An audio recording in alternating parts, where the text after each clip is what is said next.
사기 봉기 33회 조고와 지록유마. 진나라의 반격과 한매.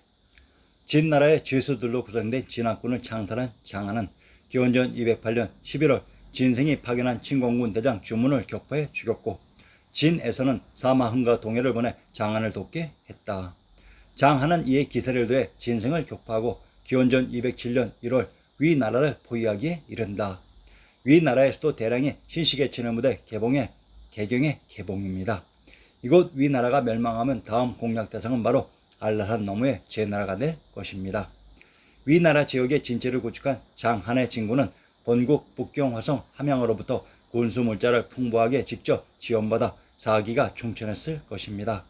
그러나 금강산에 고립되어 있는 위나라의 경우 금강산 너머의 제나라에서 도와주지 않으면 그들은 이 난국을 헤쳐나갈 희망을 잃게 됩니다. 장이 진여의 고향인 위나라가 풍전동화의 목숨인데 이들은 도대체 어디서 무엇을 하고 있었던 것일까요? 그러나 하늘은 위나라를 버린 것 같지 않습니다. 드디어 제나라의 왕 전담이 대군을 이끌고 관중에 흐른 한강을 도하해서 금강산을 가로질러 위나라의 진을 치고 진나라와의 결전을 기다리고 있었습니다. 제나라 군대가 행군과 동항으로 지쳐 있었을 칠흑 같은 어둠 속의 어느 날 밤, 진나라 대장 장한은 모든 군인과 말들에게 한매인 제갈을 물리도록 지시했고, 자신도 역시 제갈을 물고 입을 헝겊으로 단단히 묶었다. 드디어 진나라의 야습이 시작된 것입니다. 칠흑 같은 어둠 속에서 제나라 군대는 포위되었고 퇴로가 끊긴 그야말로 아비규환이었던 것으로 제나라 왕 전담은 장렬히 전사했으며 그의 사촌 동생인 전영은 겨우 목숨을 부지해서 생면지옥의 전장에서 탈출하게 되었던 것이다. 이 날의 패배로 지원군 제나라는 모두 자신들의 본국으로 도망가고 고립무원의 위나라는 결국 위양구가 자결하였던 것이다. 전영이 동하로 달아나자 장한은 끝장을 보겠다는 듯이 그를 추격해 포위하게 되었다. 이때 반진군의 선봉인 항량은 전영이 위급하다는 비보를 받고 즉시 군대를 이끌고 장한의 군사를 동하성 아래에서 급습하니 장한이 혼비백산 도망가니 항량이 장한을 추격하게 되었다. 위나라에서 패배하여 쫓겨온 전영이 동하성에서의 장한의 군대를 항량이 격파해준 이후 한숨을 돌리고 있는 사이에 비보가 날아들게 되었다. 전담과 전영의 위나라에서의 패배 소식이 제나라에 알려진 이후 제나라 왕실에서 전가를 새로운 왕으로 세웠던 것이다. 이에 화가 난 전영은 바로 군사를 이끌고 제나라 왕 정가를 공격하여 제나라 밖인 초나라로 쫓아내었던 것이다. 제나라 재상 정각은 조나라로 도망쳤고 전각의 동생 전가는 전영의 공격 시 구원을 청하러 조나라에 갔다가 그곳에서 머무르며 겁이 나서 돌아오지 못하고 있었다. 전영은 전담의 아들 전부를 제나라의 왕으로 세웠고 전영은 재상이 되었으며 그의 동생 전행은 대장군이 되어 제나라를 다시 평정했던 것이다. 위나라, 조나라, 제나라, 진나라의 전쟁 무대는 결코 금강산과 한라산 지역을 떠날 수가 없습니다. 승상 이사의 죽음. 진나라 2세 2년인 기원전 208년 무더운 여름 7월 아방궁이 올려다 보이는 진나라의 도성 북경화성에 인파들이 몰려들고 있었습니다. 전국적인 반란으로 천하가 어지러운 시점에 진나라 백성들을 동요시킬 또 다른 폭풍이 불어오고 있었던 것이다. 그의 몸에는 족쇄가 둘려 있었고 가장 처참하고 고통스러운 형벌인 요참형이 그의 가족 삼족과 함께 집행되기 직전이었던 것으로 그는 진시황제부터 약 40년간 진나라의 국정을 이끌어왔던 승상 이사였던 것이다. 채나라 출신으로 진나라에 와서 기원전 238년 여부리의 실각 이후 간축갱령의 선봉에 서서 진시황제를 회유해서 신복의 길을 걸어온 지 어언 40년이 지났구만. 도대체 이사에게 무슨 일이 있었던 것일까요? 기원전 210년 진시황제가 서거한 사구의 사건 이후 한간조고는 세력가로 등장하게 되었지만 조고에게는 권력의 한계가 있었던 것으로 그의 뜻대로 권력을 전행하기에는 승상 이사가 항상 걸림돌로 작용했던 것이다. 어떻게 하면 승상 이사를 실각시키고 자신이 직접 승상이 되는 것을 구상했을 것이다.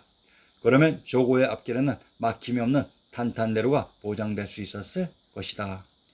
기원전 209년 7월 진승과 오강이 난 이후 전국 각지에서는 반란의 물결로 요동치고 있었고, 이들의 선봉에 아방군과 만리장성의 건설 등 진나라의 복정에 신음하던 농민들과 진시황제에게 멸망당한 각 제후국들의 후손들이 자신들 나라의 재건을 위해 노력했을 것으로, 이러한 비보들이 시시각각 전국 각 지역으로부터 진나라의 도성 관중의 북경 화성에 날아들고 있었던 그 시점에 조고에게 묘안이 떠올랐던 것이다.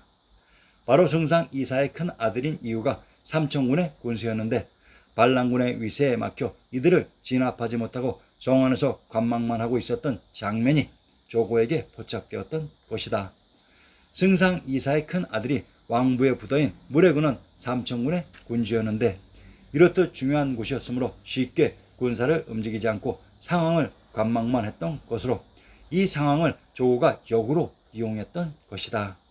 조고는 즉각 이세 황제에게 보고하기를 승상 이사의 아들 이유가 우수한 군사력에도 불구하고 반란군을 진압하지 않고 있으며 소문에 의하면 적과 내통하고 있다고 합니다. 전쟁 시 이러한 중상 무력으로 죽어간 사람이 한둘이 아닌 반역 내란치의 조장은 조고에게는 기회였고 이사에게는 최악의 순간으로 모든 업무 보고의 경로를 차단하고 있던 조고는 승상 이사까지 공모로 엮어서 이러한 잔변이 벌어졌던 것이었습니다. 40년 충성의 대가가 형장의 이슬이었던 것입니다. 조고와 지록이마. 기원전 208년 7월 이사의 죽음으로 인하여 조고에게는 더 이상 그의 앞을 가로막을 자는 이세 황제 호해 이외에는 없었을 것이며 조고는 그의 목표대로 승상이 되었다. 기원전 207년 8월 무더운 여름의 어느 날 승상 조고는 전란을 구실러 조정에서 회의를 주재하고자 기다리고 있었는데 이때 조고는 기다렸다는 듯이 한 환관에게 휴노를 보냈다. 그리고 환관은 웃으며 대전 밖에 대기시켜 놓은 사슴을 대전 안으로 유유히 끌고 들어와 이세 황제와 전 대신들이 볼 수 있는 중앙에 갖다 놓았다. 모두들 의아해하는 가운데 조고가 사슴을 가리키며 아주 좋은 말이 있어 준비했으니 황제에게 바치겠습니다 라고 하니 좌중은 혼란에 빠졌고 이세 황제는 또한 조롱의 표정으로 조고에게 그것은 사슴인데 왜 말이라고 하시는가 라고 했다. 이때 대실들 중 일부는 말이라고 하는 사람이 있었고 일부는 사슴이라고 했고 또한 일부는 아예 말을 하지 않고 침묵을 지키고 있었다. 이것이 그 유명한 지록위마 사건이다. 이 사건 이후 사슴을 사슴이라고 했던 대신들은 모두 숙청되었고 조고에게 반대하는 대신들은 조정에 설 자리가 없다는 강한 공포가 진나라 조정을 장악했던 것이다. 이제 이세 황제를 향한 조고의 마지막 준비 작업이 완료되었던 것이다. 지록위마의 현장 여산 3절구의 일부를 인용합니다.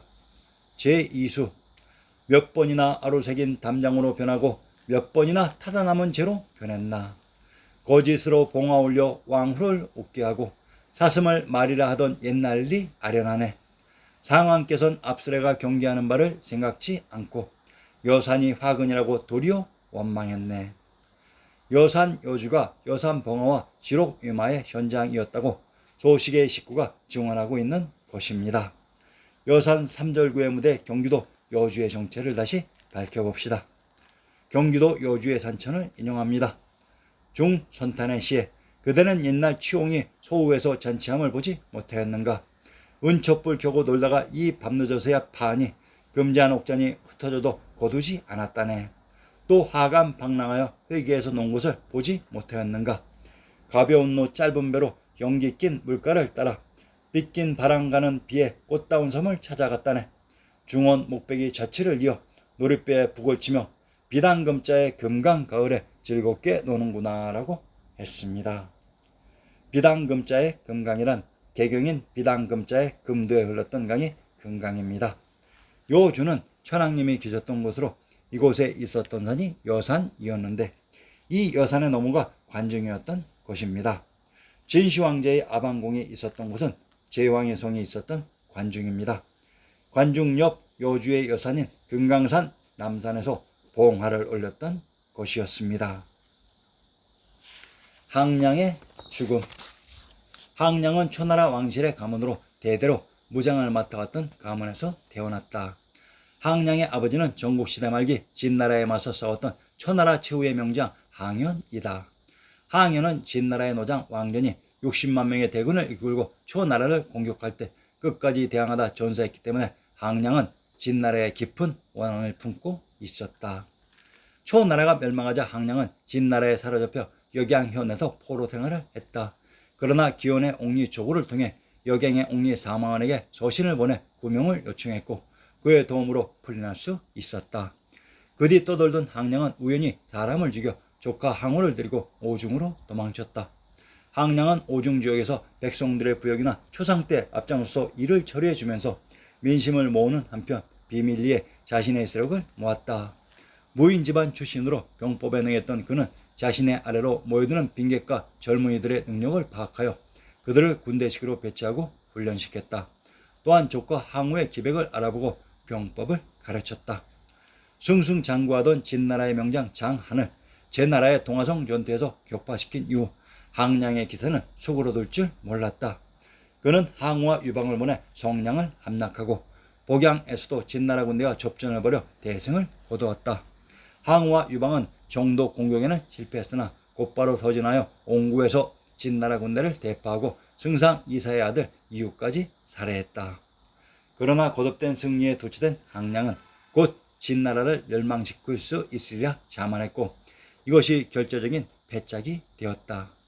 초나라 대신이던 송이가 섣불리 진나라를 공격해서는 안 된다고 간언했으나 이미 교만해진 항량은 이에 귀 기울이지 않고 정도로 진격했다.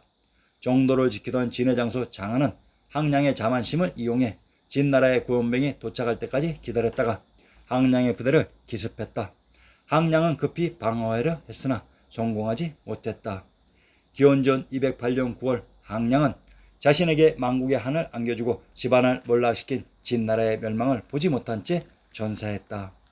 항량의 죽음 이후 반진 세력은 조카 항우와 유방 세력으로 나뉘고 이 두 사람이 이후 천하의 제패를 두고 경쟁하게 됩니다.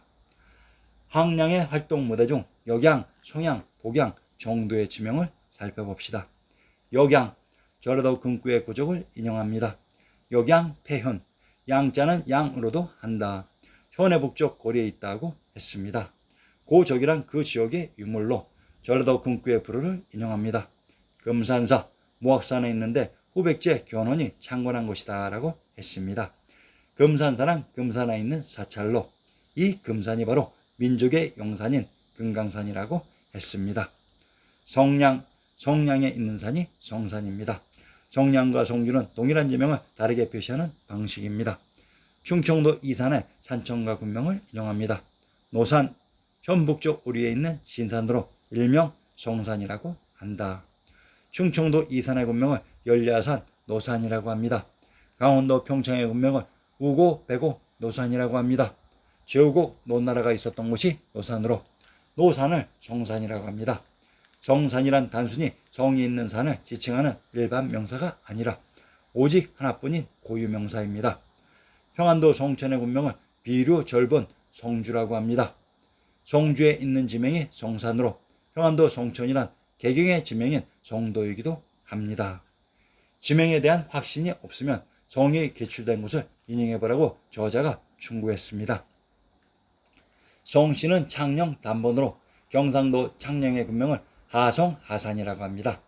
창녕의 군명 하란, 한나라가 처음 건국된 천주가 있었던 곳의 지명이라고 했습니다. 복양, 연주 동군에 속하며 군의 취소였다. 현의 성터는 하남성 복양에 있다고 했습니다. 복양이 하남에 있다고 했습니다. 동군이란 경주의 군명 동경과 동일한 지역입니다. 경상도 하동의 군명을 하남 청하라고 합니다. 경상도 예천의 군명을 양양 청하라고 합니다. 평안도 개천의 군명을 익주 연주 조양이라고 합니다. 강원도 양양의 군명을 익현 동령이라고 합니다.